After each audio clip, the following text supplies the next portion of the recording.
Bonjour, je vais vous montrer comment on peut préparer un camp de sélection avec la plateforme Rétroaction. La première étape, vous avez importé vos joueurs, vous avez ensuite créé vos groupes. Ici, pour la démo, ce que j'ai fait, j'ai créé un groupe U11 dans lequel j'ai mis mes 32 joueurs. J'ai comme un bassin de 32 joueurs à évaluer, c'est tous mes joueurs U11. J'ai aussi créé deux sous-groupes, le sous-groupe A et B, dans lequel j'ai réparti, j'ai divisé mes 32 joueurs. Une fois que vos groupes sont créés, on va dans la section évaluation. Ici, on va faire créer un contexte d'évaluation. Un contexte d'évaluation, c'est quoi? C'est le cœur, comme on dit ici, le cœur de votre processus d'évaluation. En gros, c'est ici qu'on va dire qui on va évaluer, qui seront les évaluateurs, qu'est-ce qu'on va évaluer, puis pendant quelle période de temps on va permettre les évaluations. Quand on est prêt, commencer. Première étape, on doit choisir c'est quoi le type d'évaluation qu'on veut faire. Le type d'évaluation permet seulement de classer vos contextes d'évaluation. Quand il y en a juste un, ce n'est pas un problème, mais si vous en avez plusieurs, ça peut devenir intéressant de dire au système, montre-moi seulement mes camps de sélection. Vous allez voir juste les contextes de cette catégorie-là. Ici, je vais choisir camp de sélection. Suivant, la durée. Pendant quelle période de temps on va permettre aux évaluateurs d'évaluer? En ce moment, c'est du 5 avril au 5 mai inclusivement. Ça veut dire qu'à partir du 6 mai, les évaluateurs vont pouvoir continuer de voir ce qu'ils ont fait, mais ils ne pourront pas modifier l'information. C'est à vous de contrôler ces dates-là. Suivant, là, le système me demande est-ce que je veux évaluer des groupes ou des équipes? Là, on est dans un contexte de camp de sélection. Normalement, c'est des groupes qu'on va évaluer. Je vais choisir groupe, faire suivant.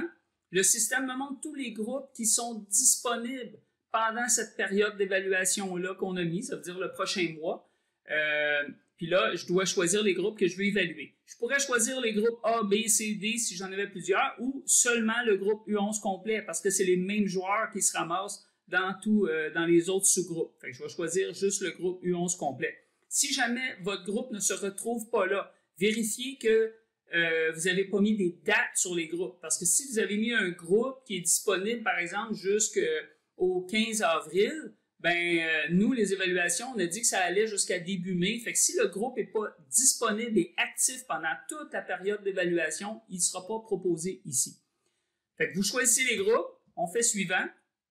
Ensuite, à l'intérieur d'un groupe, même chose pour une équipe, on peut retrouver différents types de profils. On peut avoir des joueurs, entraîneurs adjoints, gérants, puis on pourrait en avoir d'autres, tout dépendant de la configuration de votre compte. En gros, le système nous demande c'est qui qu'on veut évaluer à l'intérieur de ces groupes-là. Mais je veux dire, c'est les joueurs que je veux évaluer. Suivant, on est rendu à sélectionner le formulaire.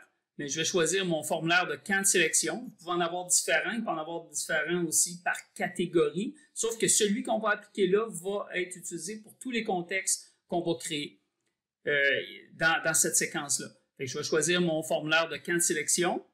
Ensuite, anonyme, oui ou non. Est-ce que je veux que les évaluateurs puissent voir les noms des joueurs ou seulement le numéro et la couleur de chandail? Dans mon cas, je vais laisser ça comme ça. Je veux que les évaluateurs puissent voir les noms. Évaluation commune.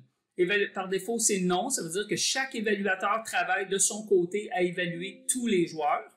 Mais je pourrais décider, par exemple, si je fais des tests techniques, une course chronométrée, un nombre de push-ups ou des choses comme ça, moi, je pourrais m'occuper de la course, un autre évaluateur s'occupe des push-ups, un autre s'occupe des sit-ups.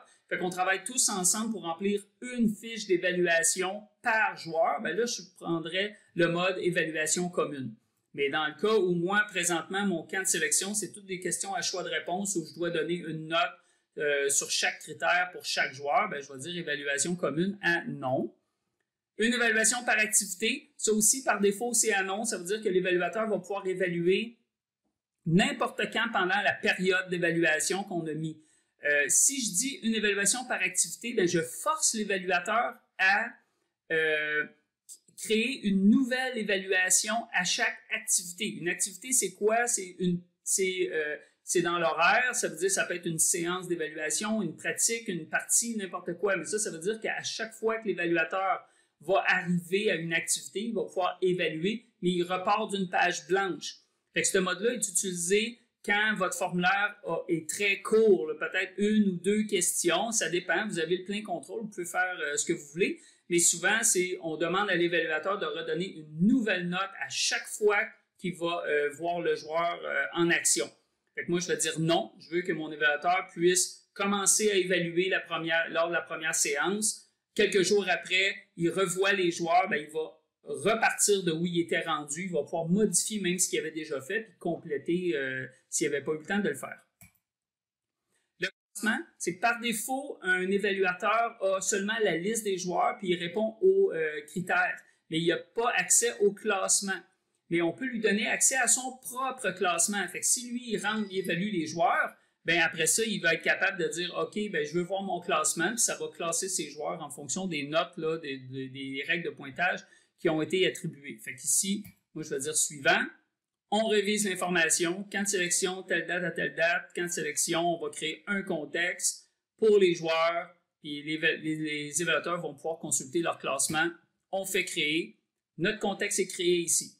Une fois que votre contexte est créé, vous pouvez toujours le consulter et puis décider de modifier de l'information. On peut faire éditer ici, on pourrait changer le nom, mettre la description. Vous pouvez changer de l'information comme on a sélectionné tantôt que c'était un camp de sélection, mais vous pouvez venir faire certains changements, même changer le formulaire. En gros, les étapes qu'on a vues permettent de remplir toutes ces questions-là ici. La dernière chose, on peut voir ici, on a les 32 joueurs. La dernière chose qui reste à faire, c'est ajouter les évaluateurs. Fait que pour ajouter un évaluateur, on fait ajouter. On tape son courriel, par exemple. Et puis, vous allez faire chercher. Vous allez sélectionner. Vous allez faire ajouter. Fait que ça va envoyer automatiquement, étant donné que j'ai laissé cette petite case-là cochée, ça va envoyer un courriel à cette adresse-là disant à la personne « Bonjour, vous êtes invité à venir évaluer le camp de sélection. » Fait que la personne va créer son compte si elle n'a pas déjà un compte dans Rétroaction, puis elle va déjà être en mesure de commencer à évaluer. Si jamais vous avez plusieurs camps de sélection, puis vous voulez ajouter les mêmes évaluateurs dans plusieurs contextes, bien là, je vous invite à cliquer sur la section évaluation, puis prendre évaluateur, ajouter un évaluateur. Fait qu'ici, si j'avais, mettons, U9, U11, U13, U15, je pourrais choisir toutes mes contextes d'évaluation, faire suivant, taper l'adresse courriel de l'évaluateur, comme on a vu tantôt, faire ajouter, puis là, l'évaluateur va être ajouté dans plusieurs contextes, mais d'un seul coup. Fait que c'est comme ça qu'on peut créer un contexte d'évaluation pour, par exemple, les camps de sélection.